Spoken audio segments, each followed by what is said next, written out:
Hey, welcome to the Saskatchewan Real Estate Podcast. This week we're sitting down with realtor from Saskatoon, Spencer Adams, and we're touching on, is Saskatchewan a good province to live if you're a young person? We expand on affordability and just overall why Saskatchewan would be a great place to live if you're a young person. Hope you enjoy.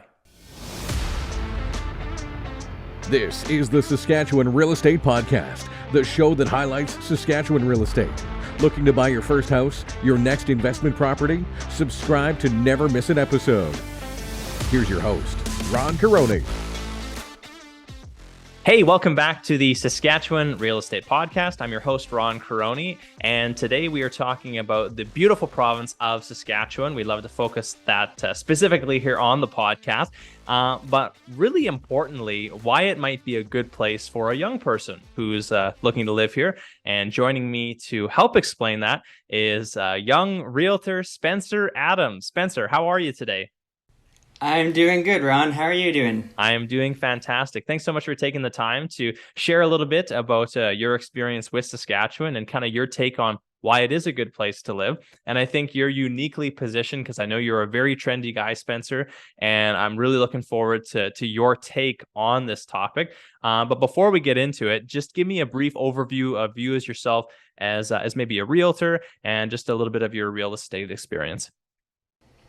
Yeah, so I've lived in Saskatchewan all my life, born and raised here, so I know a lot about Saskatchewan and Saskatoon specifically.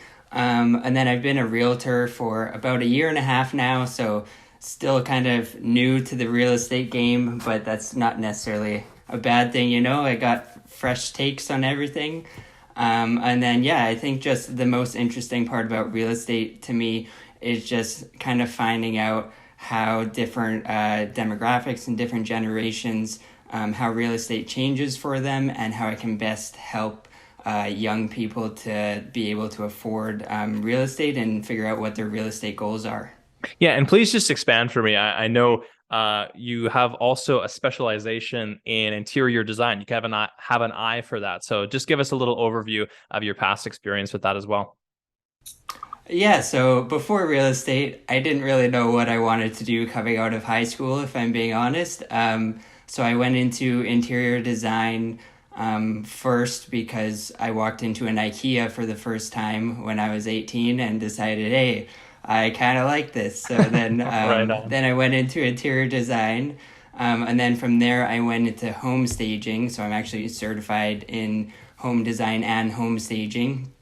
And then from there, it was kind of just a smooth transition into real estate because I figured all three parts can really help bring more value to my clients, not just with real estate, but also like if someone's planning to list their house for sale, I can give them advice on how to like stage their house better and just like little things like that.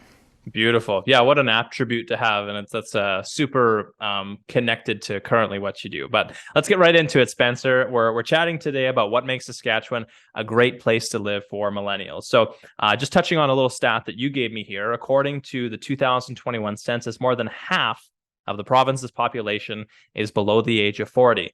And this begs the question, is Saskatchewan a good place to live for younger people? Yeah, so I think what it comes down to in Saskatchewan is the opportunities that we have here. So one of the big ones being affordable housing. If you look at housing across Canada in many other provinces and cities, housing is a lot more expensive than it is in Saskatchewan. And then we also have a lot of growth opportunities and job opportunities here because Saskatchewan is still a relatively small province as far as population goes. We have a lot of room to grow, and with that, there's a lot of job opportunities as well. And it also makes it a great place to start a business if you wanted to as well. So we have a lot of great trendy like cafes, coffee shops, restaurants, and a lot of other local businesses here because since we are much smaller, there's just less competition. So it could be easier for you to start your own business here as well. Absolutely. And kind of going back to your first 2 points, I think what's funny is when you read articles from the national media, you would think that this has got to be a trend that goes all across the country, that housing is very expensive and it's super hard to find a job. But here, when you talk to a lot of realtors or local professionals, real estate really hasn't seen an increase past where kind of our normal highs have been, or we haven't even reached some of those highs in a lot of our markets. And if you talk to any business owner, they're begging for people to come work here. So lots of job opportunity. And I think really great point on the real estate affordability side. And touching on that, Spencer, I know things are getting a little tougher for borrowers and for young folks who they have student debt, inflation is kicking in. Do you think that building trends and real estate purchases have to change to meet that young demographic? Or do you see anything as people are entering the housing market that can address that? Yeah, so I guess first I'll ask you a question, Ron. So, what do you think the average household size is in Saskatchewan? Like, how many people live in each household on average? Jeez. I hope you don't know the answer. I'm gonna guess 2. Oh, you're not actually far off. So it's about 2.5, depending on the year that you look at. And I think that just shows kind of that not everybody needs, the big, like detached single family home. So before the 2010s, you mainly saw a lot of single family homes, and then we had a few apartment style condos, and then we had very limited townhouses. And then after the 2010s and going into the 2020s especially, we're seeing a lot more condos and townhouses, just to better fit with people's financials and their lifestyles as well, because people realize that not everybody needs such a big house, and that, having a smaller space will save you money, and give you more options with your lifestyle. And I think an important factor on that side is a lot of people are not just staying at home anymore, whether it's the cabin at the lake, whether it be you want to go to Mexico over the winter. If you can have an option where, if you have a single family house and you want to go to the lake or for an extended period of time or travel during the winter, you need someone to look after your house. If you're in a condo or a townhouse, someone else is taking care of the grass, someone else is mowing the lawn, and it does open you up to more lifestyle opportunities. Is that something you'd kind of concur with, Spencer? Yeah, and it fits really well. It can fit really well with your lifestyle, because in a condo, like, a lot of times you don't have to do the shoveling or the lawn care. So someone else kind of takes care of that for you. And I think it also just gives people more price points. As houses get more expensive, it gives people more opportunities to get into the housing market. I'm even seeing townhouses now that don't have condo fees. So it's more similar to a single family home, but just in a townhouse style. But then not having those condo fees, it just helps out on the financing side and makes it their monthly costs are going to be a little bit lower. Yeah, their monthly costs are going to be lower. Yeah. Yeah, one thing on that side, for anyone who's currently looking to buy something, if you do buy a property that is a row townhouse or something with a condo fee, it has to be factored in on the financing side. But let's say that you have a townhouse with no condo fees or a duplex that doesn't include that condo fees, it can actually allow you to qualify for more mortgage. So if that is a consideration that you're looking at, you can kind of factor that in when you're going through it. So I know we're kind of touching right on this question right now, Spencer, but are there certain things that younger people are looking for when they're buying a home? Do you kind of find that in your experience, there's certain things that younger people more focus on as they're looking at real estate? Yeah, so I think a big thing is looking at people's lifestyles and how their lifestyles have changed comparing to previous generations. So when you think to like our parents or our grandparents, it used to be the normal that, when you were young, you would buy a house, then you'd get married, then, you'd have a job, and one person would have the job and one person would take care of the home.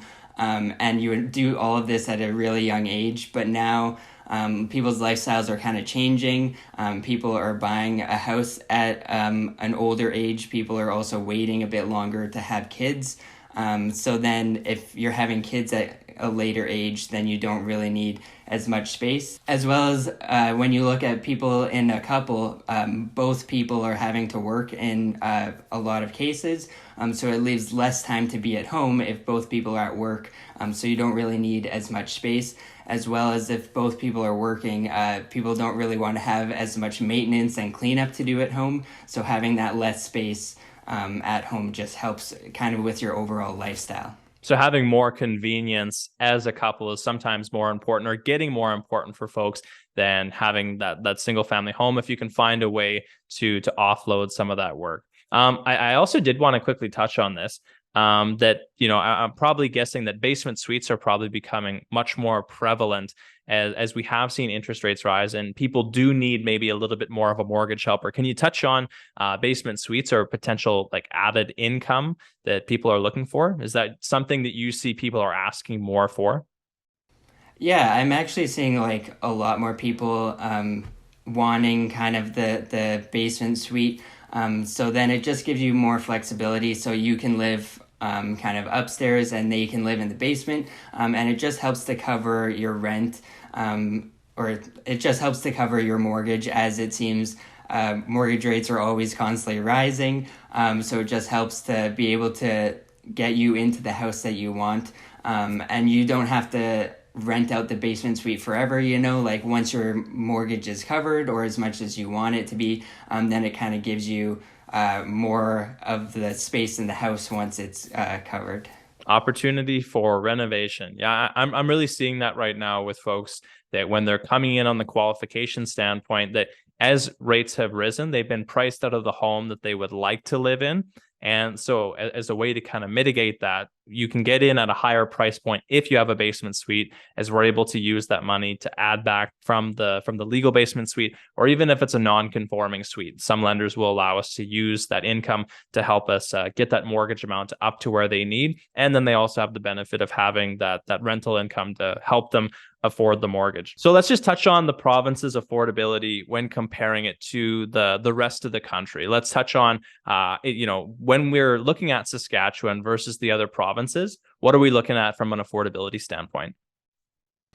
Yeah, so like I said earlier, Saskatchewan is one of the more affordable provinces. And when you compare the main cities of Saskatchewan to the main cities in other provinces, they're much more affordable.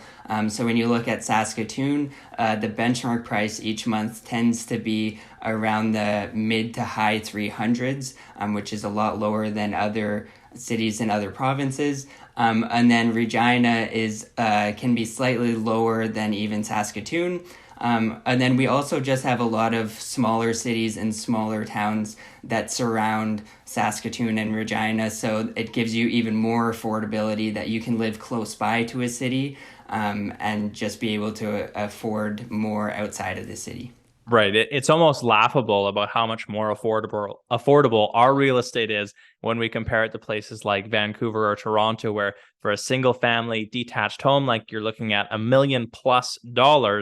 And so you could sell that home in Vancouver, move out here, and have hundreds of extra thousands of dollars. So the affordability side is really amazing here. So I think it's a great point, and a big thing for young people, that if you can handle a Saskatchewan winter, there's lots of different things that you could take advantage of, and you can afford to live where you are. So Spencer, when we're looking at the style of properties that young people are looking at, do you see the trend continuing, that we're going to see more of a move into condo, townhouse, row house style homes, as opposed to going back to more of a single family detached home? What do you see in that trend, and do you forecast anything?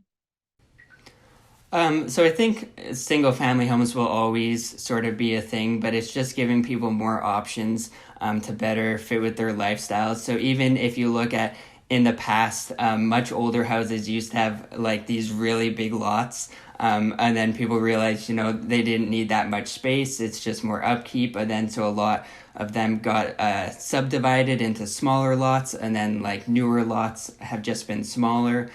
So I think it's always just going to change to fit with whatever people's lifestyles need, and the affordability, so people can afford to get into the real estate market. Awesome. Awesome. Before we just get into some of your contact information, Spencer, I always like to ask people this question when they come on the podcast, and it's, what advice would you give to a younger version of yourself? So I know you're not very old, but if you could even go back a couple years, what would you say to young Spencer to help him along his way? To even younger Spencer, I would say, you don't really have to. Oh, I'll restart that. I would say, just not to worry, I guess, as much.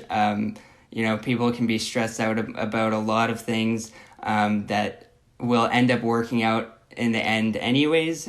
So I guess just not to be stressed out so much and just to have fun, I guess. Awesome. I like it. Spencer, if someone is in the market for buying a house, so they want a little bit more information on how affordable Saskatchewan is, or they're looking for that townhouse or condo, how can they get in contact with you? Yeah, so I'm big on social media. So you can find my Instagram, which is @_Spencer Adams. And it's got all my links on there. And then you can also text or call me at 306-321-2571. Awesome. Thanks so much for your time today, Spencer, and sharing your information on how young folks can take advantage or enjoy Saskatchewan, and more particular, the real estate. So thanks so much for your time. Yeah, thanks for having me, Ron. Hey, thanks for checking out the Saskatchewan Real Estate Podcast. Every single week, we come out with a new episode touching on a different aspect of Saskatchewan real estate. If this is the type of content that you would like to see more of, be sure to hit the like and subscribe button. Until next week, I'm your Saskatchewan mortgage professional, Ron Caroni. Have a great week.